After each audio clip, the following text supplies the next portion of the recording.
So I spent the last couple of years in Beijing, and if you want to get a sense of how the 21st century is likely to play out, drop yourself in Beijing for a couple of years. You come to the realization that people in China are giddy with pride. They've succeeded economically beyond their wildest dreams and imagination. $2.4 trillion in the central bank, a sense that their future is brighter than anyone else's in the world.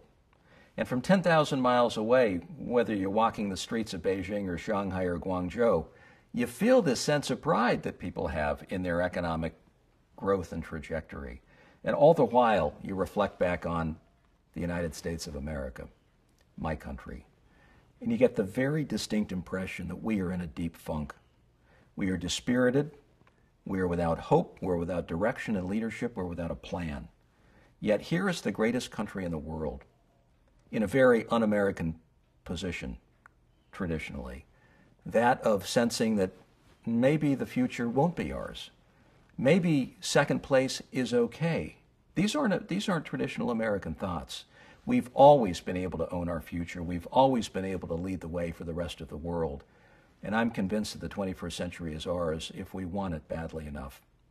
And when you talk to the entrepreneurs in China, the business people, in an economy that's producing a billionaire a day, I mean, it's moving very, very rapidly. What do they want? They ultimately want to have companies that are like ours here in the United States. They want transparency, they want name brand, they want global reach. They want the kind of success that our entrepreneurs and our creative class have been able to achieve. And then you talk to the Chinese dissidents who are trying to expand freedom and liberty and speak out in favor of human rights. And they come into the embassy and for a conversation with the U.S. ambassador. Not that it's me, but I carry the American flag everywhere I go. And they say, America's still the only country that matters.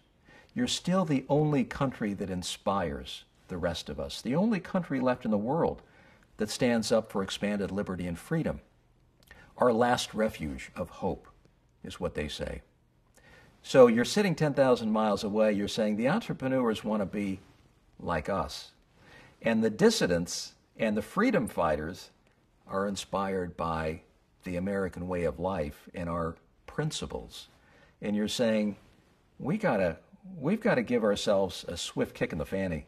We've got to get ourselves going. We've got to get ourselves in a position that has always been uniquely American, that of dealing with the reality of the challenge or the problems we face, coming up with a plan and moving forward in ways that allow a new awakening, a new industrial revolution, for us to blaze a new trail in the world. It's totally within our grasp.